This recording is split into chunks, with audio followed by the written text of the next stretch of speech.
আমার নাম হচ্ছে রাকিব বিন হুসাইন। আচ্ছা, ইতালিতে কবে আসছেন? আমি ইতালিতে আসছি হচ্ছে আপনার 2023 সালের জানুয়ারি মাসে আসছি আর কি, এন্ড অফ জানুয়ারিতে আসছি। আচ্ছা, তাহলে বেশি দিন না? না, আপনার 1 বছর 4 মাস। 4 মাস। এর আগে কোথা থেকে পড়াশোনা করে আসছেন? এর আগে আমি বাংলাদেশে ছিলাম। আমি বাংলাদেশ থেকে হচ্ছে গ্রাজুয়েশন শেষ করে আসছি। আমি গ্রাজুয়েশন শেষ করছি হচ্ছে নর্থ সাউথ ইউনিভার্সিটি থেকে। আমার ব্যাচেলর ছিল হচ্ছে এনভায়রনমেন্টাল সায়েন্স ব্যাকগ্রাউন্ড ছিল আর কি। আচ্ছা, এখানে কোথায় পড়াশোনা? এখানে আমি হচ্ছে আপনার বেসিক্যালি আসছি হচ্ছে স্টুডেন্ট ভিসাতে আসছি। তো আমি হচ্ছে আপনার এখানে পড়াশোনা করছি হচ্ছে সাপিয়েন্সা ইউনিভার্সিটি অফ রোম। সো আমার মাস্টার্স সাবজেক্ট হচ্ছে আপনার এনভায়রনমেন্টাল ইঞ্জিনিয়ারিং। আচ্ছা, তো পড়াশোনার পাশাপাশি কি বিজনেস? জি, পড়াশোনার পাশাপাশি বিজনেস করার চেষ্টা করছি। হ্যাঁ, প্রচেষ্টা চালাচ্ছি আর কি। আচ্ছা, তো এখানে সামগ্রিকভাবে আমাদের তরুণরা যারা বাংলাদেশ থেকে এসছে নতুন, তারা কেমন করছে? এখানে বেসিক্যালি দেখা যায় যে অনেকে পড়াশোনা করতে আসছে, অনেকে নৌযোগে আসছে, ভিজিট ভিসা আসছে, নানাভাবে তো আসছে। তো আমাদের তরুণদের আসলে অবস্থানটা কি?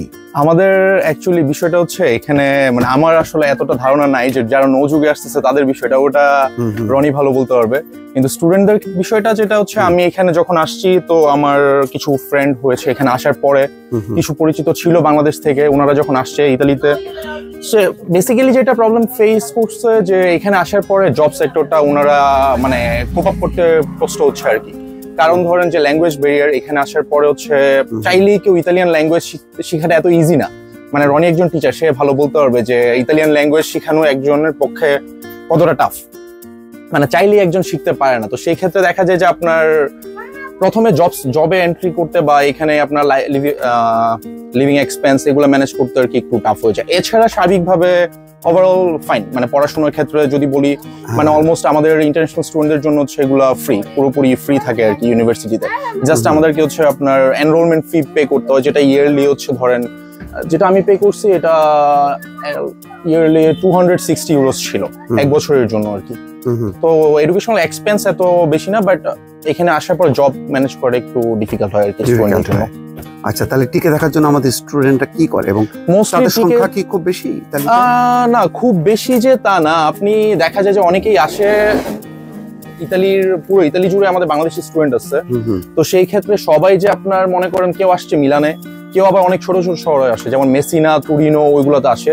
কিন্তু মোস্ট অফ দ্য স্টুডেন্ট ওইখান থেকে পরে রোমে বা বড় বড় সিটিগুলোতে মুভ করে ট্রাই করে আর কি।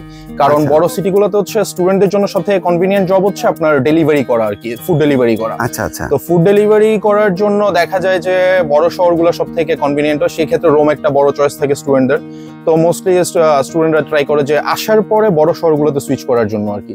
এবং এখানেও যারা আসে সবাই ফার্স্টে এটাই ট্রাই করে যে হচ্ছে আপনার ডেলিভারিতে নিজের একটা ডেলিভারি অ্যাকাউন্ট ক্রিয়েট করার জন্য, অ্যাকাউন্ট ক্রিয়েট করে নিজে ফুড ডেলিভারি করার জন্য আর কি।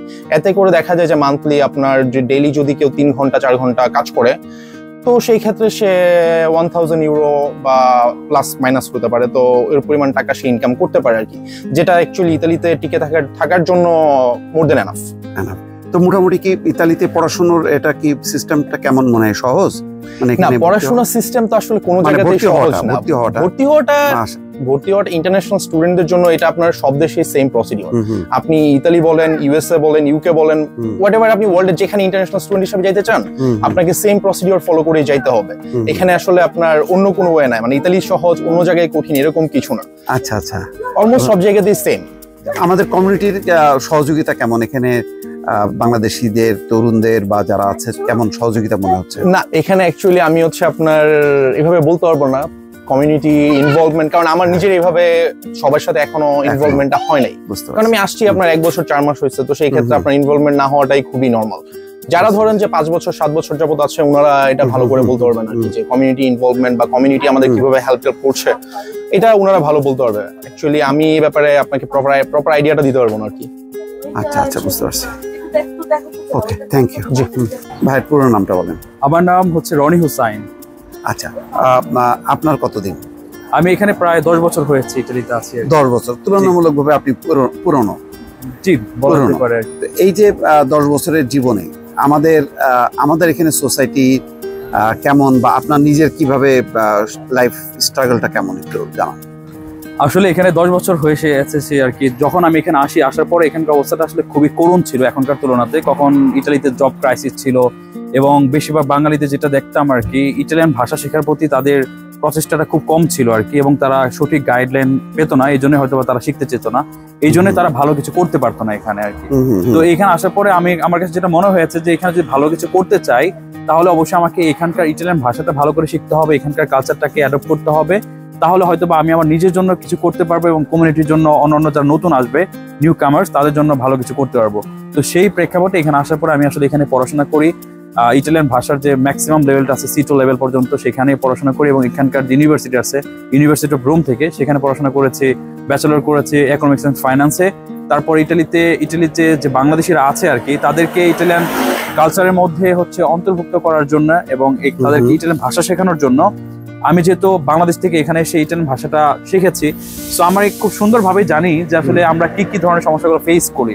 আচ্ছা, আমি কিছু আমাদের একটা টিম আছে, সেই টিমকে নিয়ে কিছু নতুন মেথড তৈরি করেছি, যে মেথডটার মাধ্যমে আমরা ইটালিতে যারা বসবাসরত বাংলাদেশি আছে বা যারা আসতে যাচ্ছে তাদেরকে ইটালিয়ান ভাষা শিখিয়ে থাকি, যার কারণে তারা বাংলা সাহায্য হওয়াতে খুব সহজভাবেই ইটালিয়ান ভাষাটা শিখে প্রত্যেকের যে একটা উদ্দেশ্য থাকে এখানে আসার পর পড়াশোনা করা, বিজনেস করা, জব করা অথবা পরিবারের সাথে হচ্ছে যুক্ত হওয়া, তো তারা সেখানকার গন্তব্যে খুব সহজভাবে তারা পৌঁছাতে পারছে আর কি।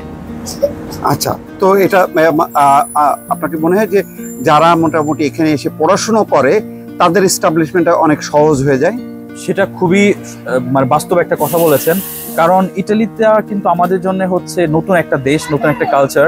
তো বাংলাদেশে অনেকে আছে যারা বাংলাদেশে গ্রাজুয়েশন করে, কিন্তু এখানে আসার পরে তাদের আমি বলবো যে তারা একদম বাচ্চা মানুষের মতো, কারণ তারা যদি ভাষাটা ভালো করে না শেখে বা এখানে নতুন কোনো কিছু এখানে যে কাজগুলো আছে সেইগুলো সম্পর্কে যদি প্রাতিষ্ঠানিক কোনো জ্ঞান অর্জন না করে বা কোনো কোর্স না করে, তাদের জন্য ভালো একটা জব পাওয়া বা ভালো কিছু করাটা খুবই কঠিন হয়ে যায়। সো যে বাঙালিরা এখানে আসার পরে ভাষা শেখে বা প্রফেশনাল কিছু কোর্স করে, সেটা গ্রাজুয়েশন করতে হবে, মাস্টার্স করতে হবে এমন না, যদি শর্ট টার্ম কিছু কোর্স আছে নির্দিষ্ট সেগুলো যারা করে তারা অন্যদের তুলনাতে খুবই তাড়াতাড়ি তাদের যে একটা গন্তব্য থাকে ভালো কিছু করা, বিজনেস করা বা জব করা, সেটা তারা খুব তাড়াতাড়ি করতে পারে আর কি। এটা অনেক বড় ধরনের ভূমিকা পালন করে যে এখানকার ভাষা শেখাটা এবং এখানে একটা প্রাতিষ্ঠানিক শিক্ষা গ্রহণ করাটা।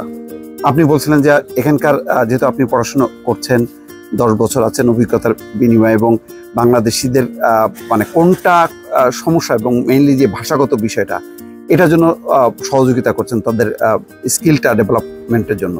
তো এরকম কি আপনার মতন কি অনেকেই আমাদের এই কাজে নিয়োজিত আছেন, নাকি আপনার এই ঘটনাটা বিচ্ছিন্ন?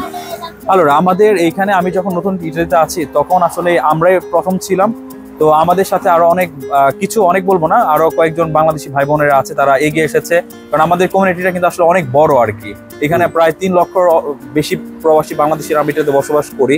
তো আমাদের একটা মাত্র প্রতিষ্ঠান থেকে হয়তো বা সবাইকেই এই সার্ভিসটা দেওয়া সম্ভব হতো না। তো আরো 2-4 জন বাংলাদেশি ভাই বোনেরা আছে, তারাও চেষ্টা করছে আমাদের দেখানোর পথটাতে হাঁটার জন্য, মানুষকে ভাষা শেখানোর জন্য।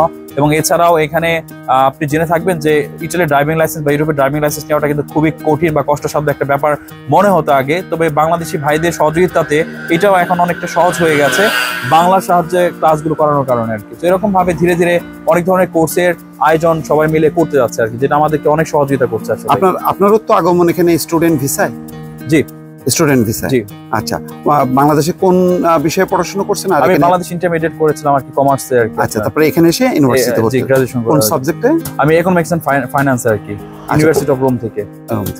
আচ্ছা, অনেক ধন্যবাদ। জি, আপনাকে অনেক ধন্যবাদ।